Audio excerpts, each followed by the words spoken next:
Éric Zemmour, bonsoir. Pour la première fois, vous ne serez pas mon chroniqueur, mais mon invité. Vous avez sorti La France n'a pas dit son dernier mot aux éditions Rubempré. 230 000 exemplaires déjà. Et dans la première partie, nous allons faire un point ensemble sur ce qui s'est passé depuis votre départ de l'émission. Ensuite, je vais accueillir à tour de deux intervenants, débattre avec vous. Tout d'abord, Henri Peña-Ruiz, philosophe, écrivain, homme de gauche. Il vous a interpellé dans la presse après votre séquence sur le retrait de voile à Drancy avec cette femme qui se prénomme Rachida.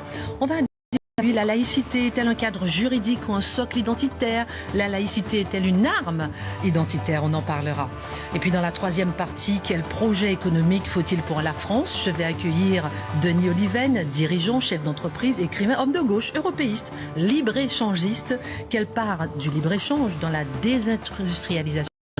On va parler de l'Europe, on va parler des dépenses publiques françaises, on va parler du rôle de l'Europe et puis on va parler aussi du climat. Une petite dernière question qu'on abordera. Jusqu'où la France doit-elle aller pour lutter contre le réchauffement climatique? Et avant de terminer, je vous demanderai une petite conclusion en fin d'émission pour savoir un peu votre mot de la fin. C'est parti, face à l'info.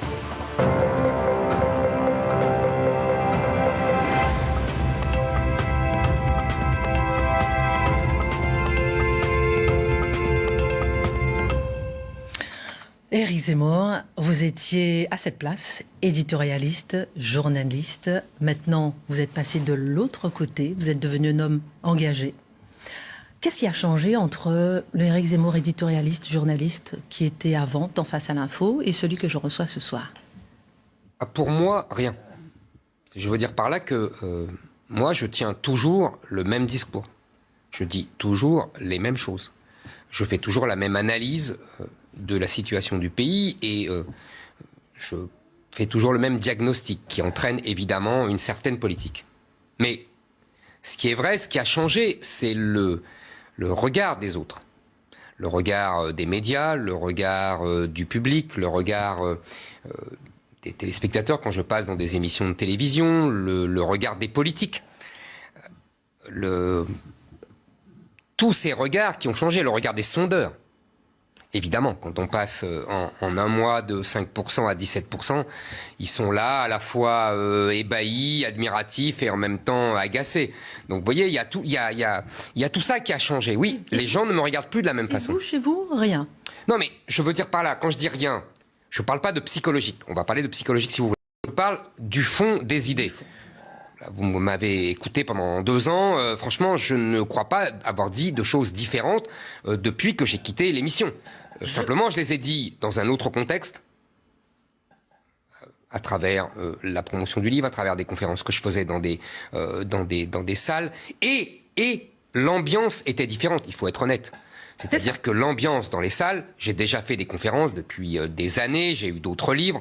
Là, il n'y a pas la même ambiance, je le reconnais volontiers. C'est-à-dire que les gens sont en attente d'une candidature présidentielle, ils sont en attente d'une bataille présidentielle. Il faudrait aussi écouter, mais je pense que vos journalistes sont venus, ils ont entendu ce que les gens me disent après, pendant la séance de signature qui dure 2 heures, 3 heures. Ce sont des gens qui sont à la fois, c'est très paradoxal d'ailleurs, qui sont à la fois désespérés et à qui je donne de l'espoir. C'est ce qu'ils me disent. On va parler de tout ça. Revenons sur ce sondage, justement. Ce sondage à 17-18%, rien, personne ne pouvait imaginer que vous seriez donné au second tour, que vous seriez à ce point dans les sondages. Est-ce qu'on ne peut pas dire que vous avez déjà gagné? Vous avez imposé vos idées, vous avez rythmé la campagne, vous êtes au cœur de cette campagne présidentielle. Vous avez déjà gagné. Alors, j'ai gagné cette première bataille-là, vous avez raison. C'est-à-dire que, vous savez, je disais toujours, vous vous souvenez, je suis sûr, je disais toujours, celui qui gagne la présidentielle, c'est celui qui impose la question à laquelle il a une réponse. Je devrais préciser aujourd'hui, s'il impose cette question, c'est parce que le pays attend cette question. Et que les autres candidats ne lui parlent pas de cette question. C'est ça que j'ai fait. C'est-à-dire que j'ai dit... de quoi doit-on parler à la présidentielle? On doit parler de la France, de son destin. Vous savez, la formule du général de Gaulle, parler de la France aux Français. On doit parler de la France, de son destin, et moi, j'ajoute de ce qu'elle est en danger de mort. C'est-à-dire que je pense que la France, telle que nous l'avons connue, est en danger de mort. Vous m'accordez que, je le disais déjà sur ce plateau, quand j'étais votre chroniqueur. Absolument d'accord. Mais aujourd'hui, je le dis effectivement dans un autre cadre. Et les gens entendent, les gens attendaient cela. Je pense que les gens sont conscients de ça, vous comprenez. Il y a, comment vous dire, une impasse politique. Il n'y a pas un aveuglement du pays. Une grande partie de la population, vous avez vu ce sondage incroyable, en tout cas pour la classe politique médiatique. On demande aux Français, est-ce que le grand remplacement est crédible et va arriver? 67% des Français disent oui. C'est exactement ce que je leur ai dit. Je leur ai dit, si vous continuez, s'il n'y a pas de réveil politique pour la présidentielle, le grand remplacement aura lieu et une autre civilisation prendra la place de la nôtre, de la civilisation qui est française depuis 1000 ans, européenne, fondée sur le christianisme et la culture gréco-romaine. Voilà ce que j'ai dit. Je pense que les gens attendaient cela. Et voilà ce que vous dites effectivement depuis 2 mois. Exactement. Vous avez quitté l'émission. Donc vous êtes en train de me dire que vous avez réussi à imposer et à gagner, on va dire, cette première bataille à cause ou grâce à l'état du pays. C'est horrible ce que vous dites. Vous avez raison. Vous avez raison. C'est cela. C'est-à-dire que, vous savez, depuis... En même temps, j'ai l'impression d'avoir écrit ça depuis 20 ans. J'ai écrit des livres depuis 20 ans, 25 ans. Vous savez, j'ai l'impression, dans ce mois de septembre, comment vous dire, d'avoir mis... Vous m'avez demandé comment on se sent. J'ai l'impression de mettre en un mois toute ma vie. C'est-à-dire que tout ce que j'ai lu, écrit, vu, expérimenté, compris, je l'ai mis comme ça sur la table pendant un mois. Pendant 2 mois. Et c'est-à-dire que tout ce que j'ai écrit dans mes livres, tout ce que j'ai lu, tout ce que j'ai compris de la situation française, de ce danger de mort, de ce que j'appelle devenir le Liban en grand, vous savez, on pourrait reprendre plusieurs formules, mais les Français ont compris. Et moi, ça fait 20 ans, 30 ans que je porte cela, et j'ai mis ça sur la table, comme ça, devant les Français. Et les Français m'ont dit, oui, on est d'accord avec toi, on attendait que quelqu'un se lève et le dise. Alors justement, si vous dites que, parce que vous portez toujours les mêmes thèmes depuis de nombreuses années, mais là vous dites qu'il s'est passé quelque chose en septembre.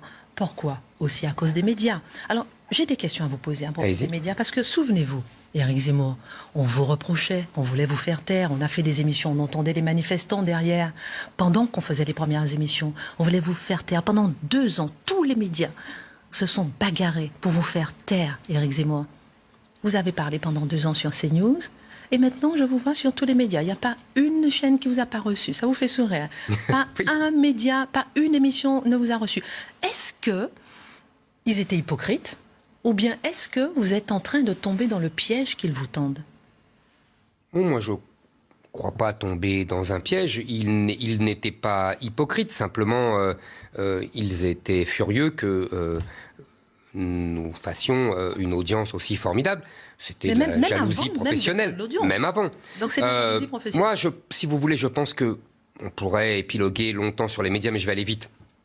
Je pense qu'il y a une contradiction dans les médias. La contradiction, c'est je fais de l'audience, donc ils veulent m'inviter. On a vu sur une chaîne rivale de CNews le débat avec Mélenchon qui fait 4 millions de téléspectateurs. Je pense que sur BFM, ils n'ont jamais vu ça. On a vu aussi les autres chaînes, etc. Bon. Partout où vous passez, la presse écrite. Très bien. Deuxièmement... Le Monde a fait 8 articles sur vous en 8 jours quand vous avez quitté... Les journalistes veulent raconter une histoire nouvelle. Ils n'avaient pas envie de s'ennuyer avec ce qu'on leur promettait, c'est-à-dire un débat de second tour entre Marine Le Pen et Emmanuel Macron, qui était gagné d'avance pour Emmanuel Macron.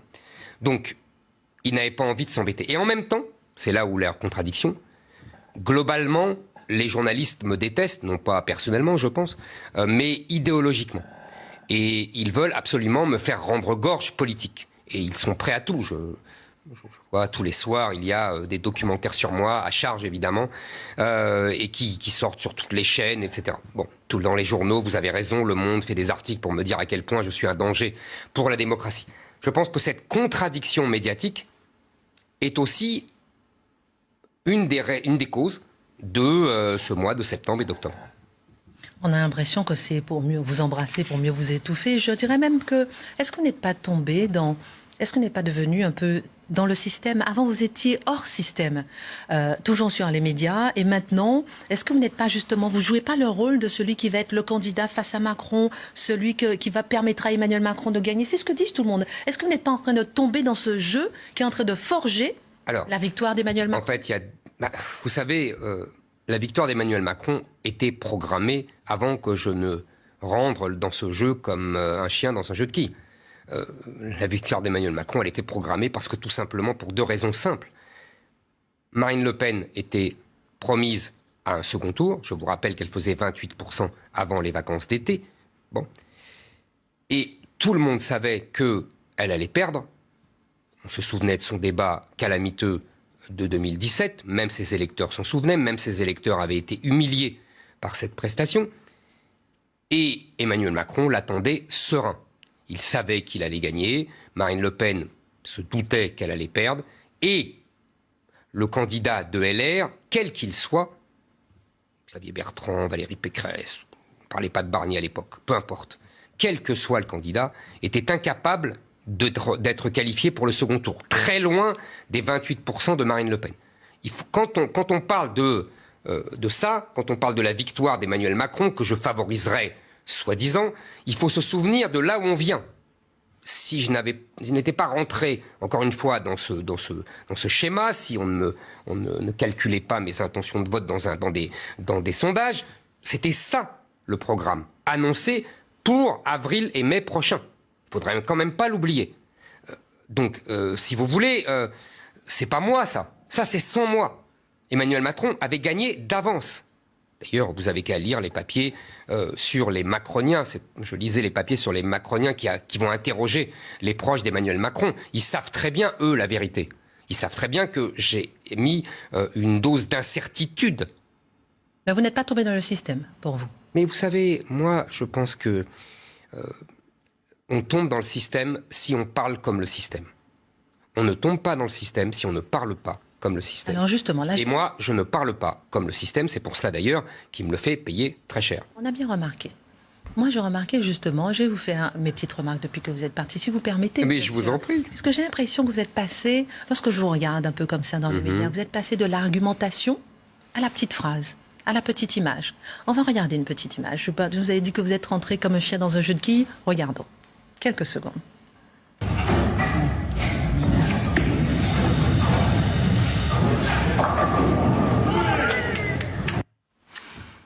Belle image. Oui, pourtant... j'ai réussi, j'en avais raté 3 ou 4 avant. Hein. Bon, là, vous voulez... Donc c'est pour ça que j'étais content. Non, mais on dit, voilà, il gagne, et voilà. Il faut bien s'amuser un peu. Oui, je suis d'accord. Mais Éric Zemmour, entre nous, je vous dis, je me suis dit, tiens, est-ce qu'il n'est pas tombé dans la petite phrase, la petite image Vous voyez ce que je veux dire? Non, mais...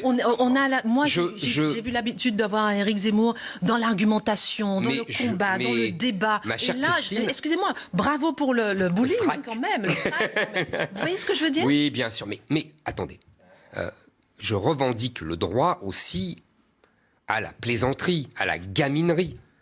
C'est comme cette histoire de fusil que je pointe sur les journalistes. Parlons-en. Je pense qu'on a le droit aussi de plaisanter, de rigoler un peu, de se détendre.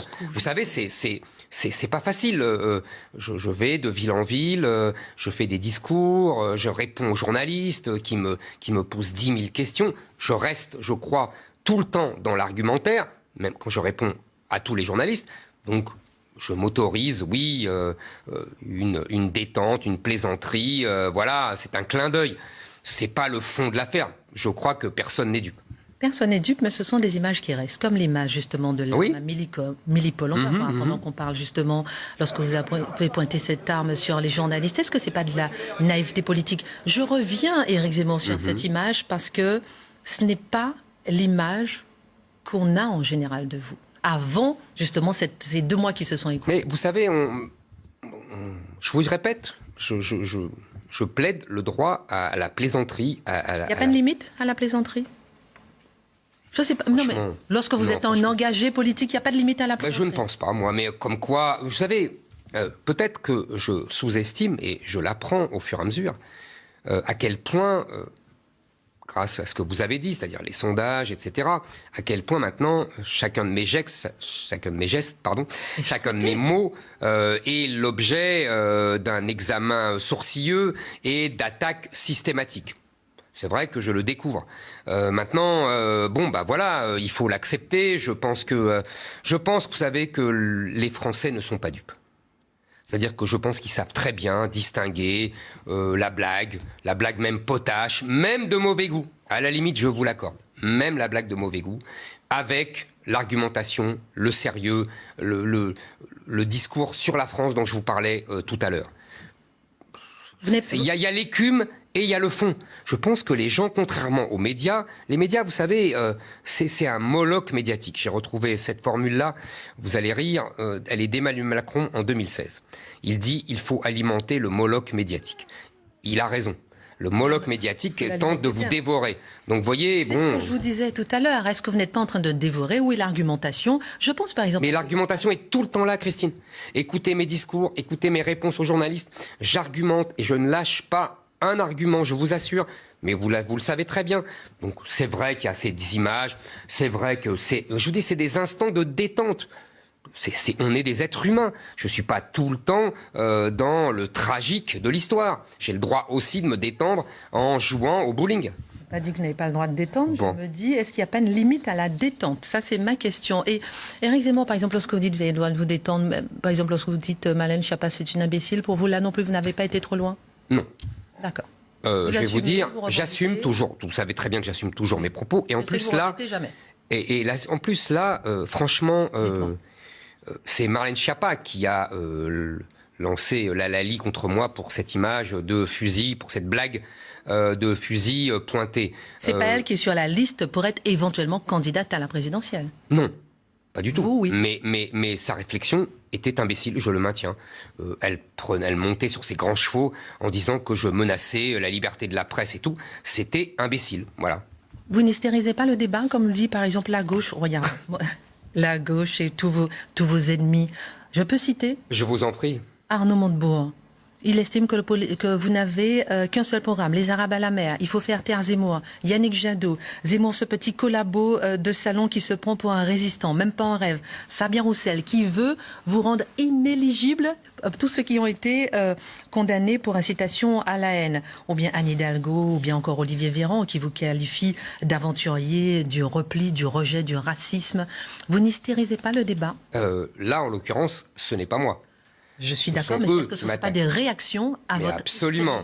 Si vous voulez d'abord, je vais vous dire, sur ce thème d'hystériser le débat, et je répondrai ensuite plus en détail à tous ces gens. Hystériser le débat, ça veut dire faire monter, si j'ai bien compris, la violence des propos. Moi, je pense que la mort de la France mérite des propos violents. Je considère que, oui, perdre mon pays tel que je l'ai connu dans mon enfance, ne pas pouvoir transmettre mon pays à mes enfants et à mes petits-enfants plus tard, à nos enfants, à nos petits-enfants, ne pas pouvoir transmettre ce pays, le transformer en Liban en grand avec la guerre civile, avec la misère, avec la corruption, allez voir ce qui se passe au Liban. C'est ça notre destin. Ça mérite des mots violents, oui, j'assume. Et des mots durs, oui, j'assume, parce que c'est une question de vie ou de mort pour notre pays que nous aimons. Combien de fois, madame, chère Christine, j'entends des gens qui viennent me dire « Si vous êtes élu président de la République, je ne partirai pas à l'étranger. Si vous êtes élu, mes enfants échapperont à la barbarie. Si vous êtes élu, mes enfants pourront vivre en France comme des Français. » J'entends ça tout le temps. Donc oui, ça mérite des propos violents, parce que c'est notre destin collectif de notre pays et des Français, de nos enfants, qui est en cause. Quand des gens me disent « grâce à vous, peut-être ma fille ne devra pas se voiler, peut-être ma fille ne sera pas agressée », vous voyez, c'est ça pour les gens. Bon. Donc oui, il y a une violence des propos légitimes. Maintenant, je réponds. Vous remarquez que tous ces gens de gauche ne me répondent pas sur le fond. Ou bien En Marche, oui. Ou En Marche, c'est la même chose. C'est là où je disais justement que vous êtes... Ils ne me répondent pas sur le fond, ils m'insultent. Moi, je n'insulte personne, premièrement. Deuxièmement, qu'est-ce qu'ils font? En vérité, c'est toujours la même chose, c'est le petit théâtre antifasciste. Vous vous souvenez, j'ai raconté ici comment Staline avait inventé ce théâtre antifasciste et comment il avait dit que tout adversaire des communistes devait être traité de fasciste. Je vous ai apporté, j'espère qu'on la montrera à l'antenne, je vous ai apporté cette magnifique affiche de 1958. Je crois même que c'est 1951, avec une image de Forgeron. Par le Parti communiste. Par le Parti communiste. Vous la voyez, le De Gaulle, c'est le fascisme. On peut pas dire mieux. Maintenant, chacun est dans son style. C'est pas un peu facile de se cacher derrière le... Ah, je me cache pas derrière le général de Gaulle. Je veux dire par là que la gauche fait toujours la même chose. Je me prends pas pour le général de Gaulle. Je veux dire par là qu'à chaque fois qu'elle a un adversaire dangereux, elle le traite de fasciste. Bon. Maintenant, tous ces gens de gauche qui se révèlent des grands gaullistes devant l'éternel, j'écoutais la grandiloquence grotesque d'Arnaud Montebourg, d'un avocat toujours en quête d'affaires, qui jouait aux gaullistes. Mais M. Montebourg est un gaulliste de bar tabac. M. Montebourg est socialiste. Et les socialistes ont toujours combattu le général de Gaulle. Les socialistes, en 1958, M. Montebourg n'était pas né, criaient que de Gaulle était un fasciste, que de Gaulle était le Duce, Mussolini, que de Gaulle était le général Franco. Ça, c'est les grands frères de M. Montebourg, qui se prend maintenant pour un grand résistant. C'est la Chambre de Front Populaire qui a voté les pleins pouvoirs au maréchal Pétain. Par ailleurs, je rappelle que le général de Gaulle a donné l'indépendance de l'Algérie à l'Algérie parce qu'il ne voulait pas que son village devint Colombey les deux mosquées. Il a écrit, il a dit... regardez les Français et les Arabes, c'est comme l'huile et le vinaigre, vous les mettez ensemble, après ça se sépare. Il a dit, est-ce que M. Montebourg est gaulliste? Est-ce que M. Montebourg est l'adversaire du général de Gaulle? Est-ce qu'on est dans la même situation aujourd'hui, dans la société, Éric Zemmour? Est-ce qu'il n'y a pas une limite peut-être à certains propos? C'est une question que je vous pose. Une limite à certains propos, puisque c'est ce qu'on vous reproche, d'aller trop loin dans vos propos, d'hystériser. Je comprends ce que vous dites et j'entends bien lorsque vous dites qu'on vous traite de fasciste. J'entends bien que c'est révoltant. Après, est-ce qu'il n'y a pas... Je prends l'exemple de Donald Trump. Donald Trump qui n'a pas été réélu. Est-ce qu'il n'a pas un peu déçu son courant de pensée en ayant des mots justement parfois trop violents? Je ne pense pas du tout. Je pense que les électeurs, tous ceux qui pensent que, par exemple, les 67% de gens qui pensent que le grand remplacement va avoir lieu, tous les 63%, je crois, dans le même sondage, qui pensent que l'islam est un danger pour la France, tous ces gens-là en ont assez de se faire insulter, de se faire menacer, de se faire intimider par des professionnels de l'entourloupe, comme M. Montebourg, ou des communistes qui ont sur la conscience des centaines de milliers de morts et qui osent donner des leçons encore aujourd'hui. En plus que M. Roussel est l'héritier de M. Marchais, qui, il y a 40 ans, parlait exactement comme moi. Vous voyez, ça m'amuse beaucoup, tout ça. Donc, non, je ne pense pas que, au contraire, je pense que les gens sont contents quand je suis dur avec tous ces, tous ces agents de la disparition de la France. Je ne serai jamais assez dur avec eux. Et je pense que les Français seront toujours heureux que je sois dur avec eux parce qu'eux, ils ne peuvent pas être durs. Et ils souffrent depuis 30 ans, depuis 40 ans. Ce sont eux qui vivent les drames et les ravages causés par l'immigration de masse que nos pseudo-élites ont encouragés et ont favorisés et ont en tout cas subi. Bon, donc, Éric Zemmour. Et Trump, je ne pense pas du tout qu'il a payé la violence de ses propos. Voilà. Il a payé d'autres choses. Je vous avais déjà posé sur le plateau, est-ce que vous êtes raciste? Moi j'entends raciste, xénophobe, mais vous recevez, là même aujourd'hui, vous recevez un raciste, un xénophobe, un homophobe. Enfin, je sais pas quoi, c'est vous savez, ma chère Christine, les mots, il ne faut pas vous laisser avoir. Ah non, les mots ne veulent plus rien dire. C'est-à-dire raciste, qu'est-ce que c'est raciste? On en avait déjà parlé, je m'en souviens très bien. Un raciste, c'est celui qui considère qu'il y a une hiérarchie des races et que chaque être a une intelligence, une utilité en fonction de sa couleur de peau ou de sa race.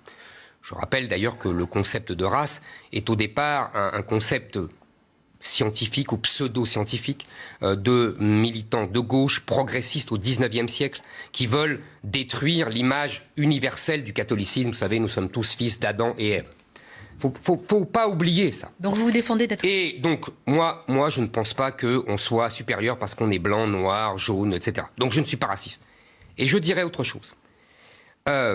Le racisme aujourd'hui, qu'est-ce que c'est devenu dans leur vocabulaire? C'est devenu simplement vouloir défendre sa culture, son identité, ses mœurs. Et je m'appuierai sur le plus grand anthropologue français du XXe siècle, Claude Lévi-Strauss, qui, vous savez très bien, c'est à lui que l'UNESCO, en 1945, après la guerre et après les drames du nazisme, avait demandé un texte qui s'appelait Race et Histoire, sur le racisme.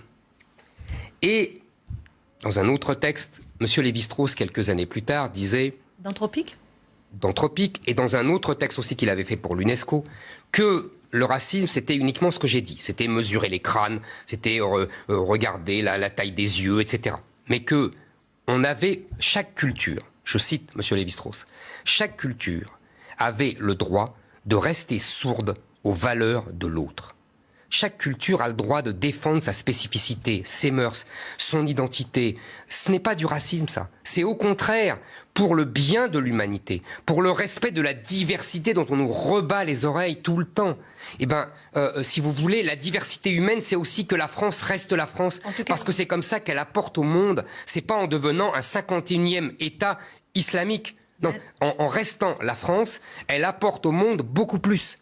Il y a un décalage quand même, Éric Zemmour, entre ce que vous dites là, par exemple, et l'image qu'on a de vous. Il y a un décalage, par exemple... Non, mais c'est vrai. Par exemple, là, quand vous expliquez, il y a un décalage entre les musulmans qui se sentent véritablement agressés par vous, et lorsque je vous entends, cette petite musique, dire que vous n'avez rien contre le musulman, vous avez contre l'islam. Alors, on aurait beaucoup de choses à dire, mais... Henri Pignarus viendra vous attaquer un petit peu sur la laïcité, et sur l'économie, on parlera tout à l'heure. En revanche... On vous traite aussi de misogyne. Je veux parler un petit peu des femmes. Ça vous fait sourire, mais regardez. Oui, parce que c'est tellement stupide, mais je vais vous répondre, bien sûr. Par exemple, là, depuis 2 jours, sur les réseaux sociaux de ceux qui vous soutiennent, on a vu des images, on va les voir, des images de femmes qui soutiennent Éric Zemmour. J'ai regardé, je crois que c'est cette vidéo que j'ai regardée, 28 femmes dans cette vidéo disent soutenir Éric Zemmour. On dit vraiment que là, il y a un comble, un fossé à combler, que vous avez quelque chose à vous reprocher que Non, je pense vraiment pas... En tout cas, vous n'arrivez pas à vous faire entendre ou comprendre des femmes. C'est 25 millions d'électrices, 52% des électeurs sont des femmes. Non, d'abord vous exagérez. C'est-à-dire vous exagérez. C'est-à-dire que vous dites, je n'arrive pas à me faire entendre des femmes, c'est faux. Il y a beaucoup de femmes, vous savez, vous devriez me suivre dans la rue, vous verriez, il y a beaucoup de femmes qui m'arrêtent et qui me disent « vous avez raison, continuez, on est avec vous », etc. Alors, c'est 2 femmes sur 3 dans le sondage de Elle qui disent qu'elles ont peur pour leurs droits si jamais vous arrivez au pouvoir. C'est qui? Ce sont des femmes qui sont, je pense, victimes de la propagande contre moi. Je ne compte pas enlever le moindre droit aux femmes, au contraire. Je pense que c'est moi qui protège le mieux les femmes. C'est-à-dire ? Oui, c'est-à-dire que tout simplement, soyons sérieux. Tout est parti d'un livre, il y a 15 ans, qui s'appelait Le Premier Sexe, dans lequel j'écrivais 2 choses, essentiellement. Je vous fais vite, évidemment, un résumé. 1, je regrettait la dévirilisation des sociétés, c'est-à-dire le fait que les valeurs féminines prennent le pas sur les valeurs masculines, et je pense qu'il y avait un déséquilibre qui était rédhibitoire pour notre société, et surtout, je dénonçais d'avance, avec 15 ans d'avance, l'évolution du mouvement féministe vers une volonté d'indifférenciation, le fait que, on voit bien ce que c'est devenu aujourd'hui, c'est-à-dire la fameuse théorie du genre, qui explique que le biologique ne compte pas, que vous n'êtes pas une femme, je ne suis pas un homme, que un jour vous pouvez être homme et qu'un lendemain vous pouvez être femme, et moi aussi. Moi, je pense que le biologique est déterminant, même si je ne sous-estime pas évidemment la force du culturel comme elles disent, mais je pense qu'un homme n'est pas une femme et qu'une femme n'est pas un homme. C'est tout ce que j'ai dit. Ça ne veut pas dire que je... Vous êtes encore incompris, Éric Zemmour, c'est ça. Non, mais c'est normal parce que vous avez vu la machine... Mais vous avez raison, je suis en partie incompris parce que vous avez vu la machine de propagande contre moi. Je ne compte pas, je le dis là ici, je ne compte pas enlever le moindre droit aux femmes. Ce n'est pas dans mon esprit. Et je pense que les hommes et les femmes sont égaux, ont les mêmes droits, ont le même droit à avoir évidemment des études, un travail, ce qu'elles veulent. Évidemment, je ne suis pas là pour enlever le moindre droit. Mais je voudrais dire quelque chose. Je pense qu'aujourd'hui, parce que cette querelle-là, c'est une querelle intellectuelle, ça m'amuse d'ailleurs parce que j'avais lu il y a quelques années le livre d'un livre de Léon Blum, oublié aujourd'hui, qui s'appelait Du mariage. Et dans ce livre, on était dans les années 20, il proposait que les femmes aient la même vie que les hommes. Sexuelle, libre avant le mariage que les hommes. Ça avait fait un scandale incroyable. On l'avait traité de pornocrate, etc. Et en 1936, pendant la campagne, il est arrivé au pouvoir avec le Front populaire, on lui reprochait encore ce texte. Donc ça m'amusait parce qu'il y avait, vous voyez, voilà, il m'arrive la même chose. Parce que je veux dire que les choses ont évolué depuis 15 ans. Aujourd'hui, qu'est-ce qui menace les femmes? Qu'est-ce qui menace leur liberté? Qu'est-ce qui menace leurs droits? Qu'est-ce qui veut les mettre sous une bâche qu'on appelle un voile ou un hijab? Qu'est-ce qui veut les renvoyer à la maison? Qu'est-ce qui les menace, qui leur crache dessus, voire qui les frappe quand ils sont en jupe dans les quartiers de banlieue et islamisés? Ce n'est pas moi. Au contraire, moi, je suis le seul adversaire de ces gens-là. Et je voudrais dire que les complices de ces gens-là, les alliés de ces gens-là, ce sont justement les féministes qui hurlent au racisme dès qu'on leur montre la réalité. Ce sont les Clémentine Autain et autres, toutes ces féministes qui sont les alliés des ennemis des femmes. En vérité, moi je pense qu'il faudrait émanciper les femmes du féminisme. Je ne désespère pas, là, dans les mois qui viennent, de les convaincre. Je suis sûr de pouvoir les convaincre. Il y a encore du travail, je crois. Mais je suis là pour ça. On va faire une petite page actualité avant de passer à juste un peu des réactions sur l'actualité, puisque j'ai vu que vous n'avez pas, je crois, réagi à Sophie Petronin, ex-otage, puis libérée il y a 1 an en échange de 200 djihadistes. Elle est retournée au Mali. Son fils dit ne pas comprendre la polémique, où elle est jugée irresponsable. Je ne vous ai pas vu réagir. Sophie Petronin, responsable, irresponsable. Je pense qu'au moins, elle est cohérente. Elle a dit, lors de sa première libération, qui nous a coûté 200 djihadistes, vous avez bien fait de le rappeler, qu'elle était devenue musulmane et que de toute façon, il ne fallait plus l'appeler Sophie, mais Mariam. Vous vous souvenez qu'elle s'était convertie à l'islam. J'y vois la confirmation de tous mes dires. Cette femme, manifestement, est devenue musulmane et elle n'est pas l'otage des djihadistes, mais leur amie et leur allié. Libre à elle. L'erreur funeste, c'est celle de nos gouvernants qui ont libéré 200 ennemis de la France pour sa prétendue ou sa soi-disant libération. Elle n'était pas prisonnière, elle n'était pas otage. Elle était l'amie de ces gens-là. Grand bien lui fasse. On va continuer avec l'actualité aujourd'hui. LR, on a vu que les LR, il y a 5 potentiels candidats qui ont annoncé leur parrainage. On a vu Barnier-Ciotti, Juvin, Pécresse pour rendez-vous donc pour le congrès du 4 décembre. Ils ont tous annoncé leur parrainage et vous en êtes... moi, je ne suis pas candidat aux primaires de LR. Je sais. C'est pas des primaires, en plus c'est un congrès. C'est un congrès, c'est même pas des vrais primaires. Mais vous avez combien de parrainages, vous 230 000 je ne m'occupe pas de ça, je ne m'occupe pas de ça. Il y a des gens qui s'en occupent. Non, vraiment, je ne m'en occupe pas. Je ne m'en occupe pas, je ne vais pas vous dire ça, je n'observe pas cela, je suis ça de loin. Il y a des gens qui effectivement s'occupent de cela. Je ne sais même pas, je pense que oui, d'après ce qu'ils me disent, mais voilà, je ne suis pas ça au jour le jour. Je rappelle que vous avez une petite conclusion à la fin. On va lui poser une petite... On a le temps.